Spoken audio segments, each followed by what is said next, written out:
So here I am in a local place to me here in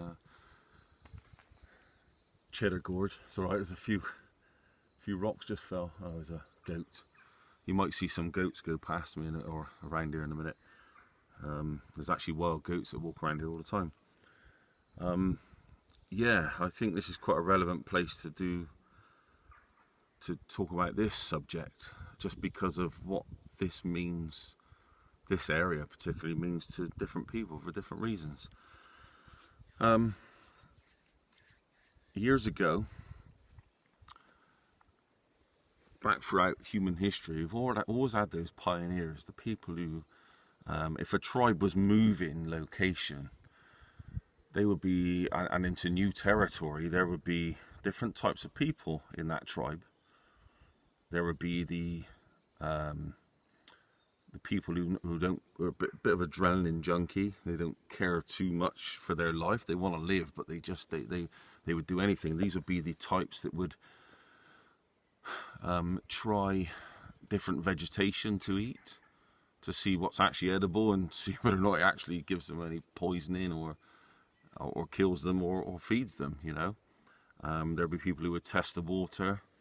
There'd be others who'd be first to walk around different corners or approach animals and kill them. There'd be all sorts of types of people, and then there'd be the people sort of in the middle of that tribe who would more so be reserved, but just observing, taking mental notes of everything that's going on around them. And then there'd be the elderly who would be protected because they've probably made it that far because they've learned a lot of knowledge and they would be protected in that tribe. And you see how small the cars are. I mean, I'm not very high up either, but it's such a huge place it is.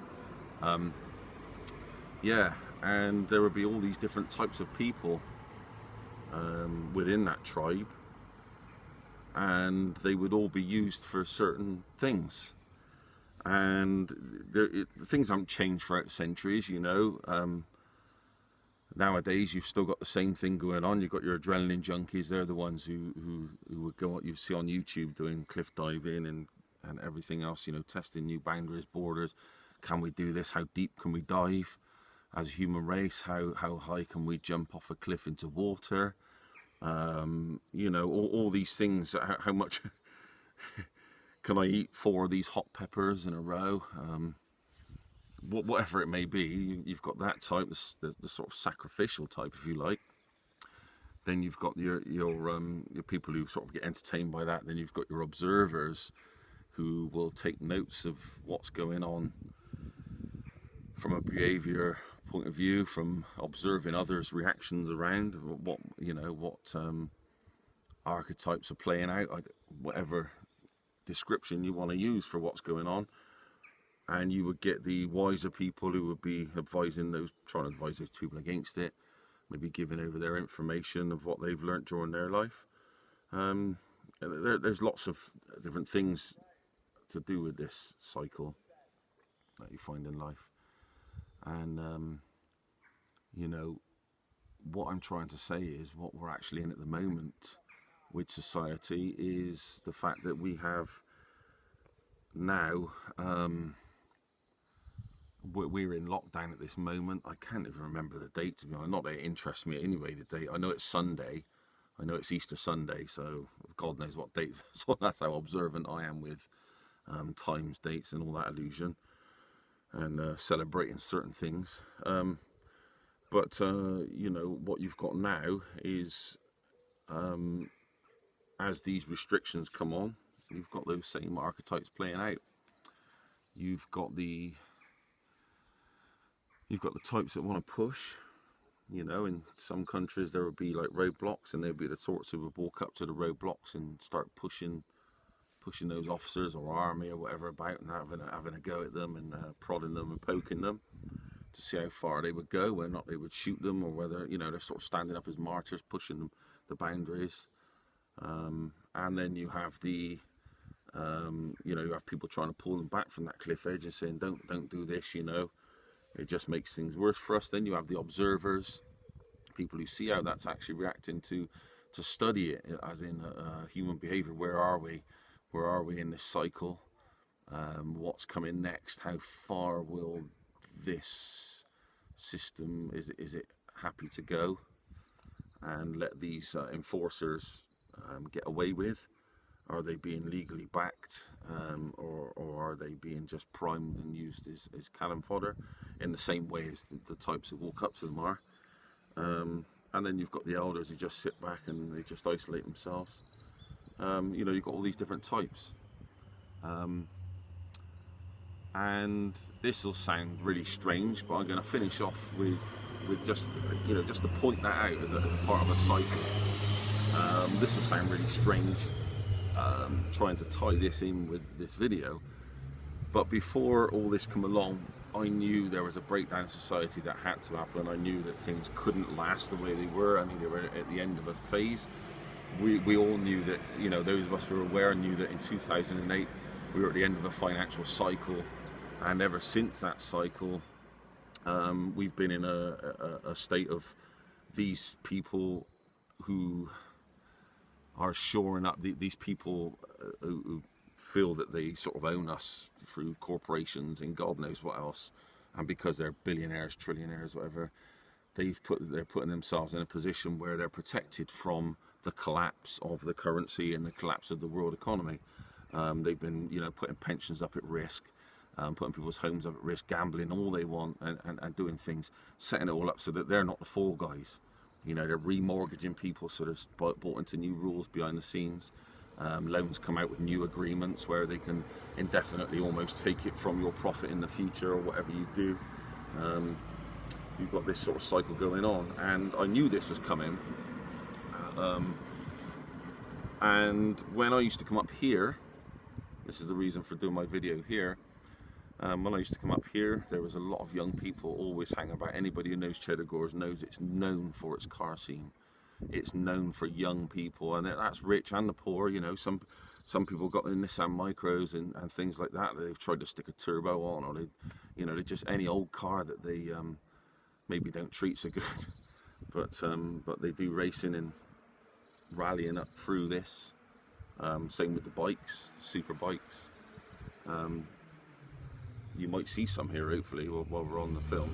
There's been loads lately. But yeah, so when I was here, you may not, you know, you may think, well, why would Kai, like, you know, I used to come here and find some sort of release, some sort of faith in humanity used to come back when I used to see these young lads drifting in their cars, in old BMWs that they give like £1,000, £1,500 for, and they were drifting. Literally, this particular part here is called Horseshoe Bend, and this is one of the hottest spots. I don't think you can see it on camera, the actual skid marks going around the bend here, but it's literally black, the road on this side. Some people even drift going downhill, and if you knew how steep this is, I mean, I've leveled my camera up, but I'm still on a slope myself. So yeah, it's one of those situations where these young kids are going out and they're drifting around all the bends. They're doing it like late at night, like after dark, and I celebrated that with them. And the reason why I celebrated that with them is because, for the simple reason is, there's two types of youngsters, it seems, nowadays. There's the ones who still want to go out and be in the outside world, and there's something very special about sharing your time with friends and energetic charge that you have, and excitement, sharing that out here, come rain or shine. We've got something going up now that come rain or shine, we share this moment out here together, in amongst rocks, ancient rock faces, and with water flowing down through it. And anybody who sort of knows a little bit about things know that there's something very special about large bodies of water running through rocks and old rock faces. Yeah, so they would go drifting, and they would you know, they would have some fun in their cars, and it was restoring my faith in youngsters. The police would be up here all the time. It would be a case of cat and mouse constantly, with police pulling up because people have driven by and reported them, whatever, and then they come along picking on their cars, and then people would move on. They'd all come back in, just keep coming back. and keep enjoying themselves. Now the other side to the youth today is the beta male that sits in their basement, smoking weed, numbing themselves to the outside world, living in a fake reality on a video game that doesn't really exist, and everything else. And you know, to come out here and see that there are still young people who are willing to go out and push those boundaries, and chase that adrenaline and things like that, you know, it gave me a bit of faith. I've actually got some videos. I may put one up next. Actually, there's some short videos of them doing drifting at night here, and it was all done reasonably safe, you know, safe as that sort of thing can be on the public roads. Roads are empty, headlights are on, and you know, they got spotters on every corner flashing their lights if there's any normies coming up through. So yeah, obviously part of this, it ties into my videos too, is the grass inside of it, because you'd have these different types of people. The police would pull up and say, who's that who just went down here racing, and they wouldn't be able to get a reg plate for whatever reason. Sometimes it would be because they wouldn't have reg plates on their cars. They weren't even supposed to be on the road, not even registered. But then what would happen was that you get the police going around trying to find these people, section them off. I've been sectioned off myself, being an older gentleman with grey hair, unusual down here, you know, being in a car, and you know, they would think that I would be the one who would be grassing up on these young people, and I would just, you know, sort of say, well, no one's gone past me fast, you know, maybe someone driving through fast, but that's nothing to do with us, you know, things like this.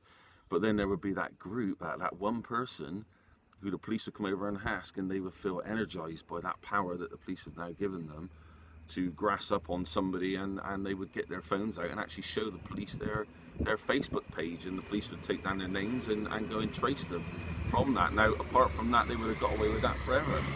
And but this person who's grassed them up, who's down there, by the way, watching all this going on and enjoying it, they're also the grasses, the snides, and they would grass them up.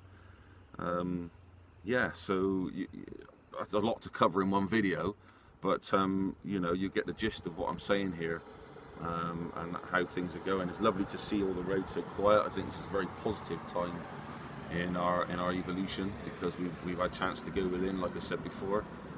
That's how I started my journey, just by having all the bullshit taken away, basically, and really studying what really matters to you. And it really changes your life and who you want to be around.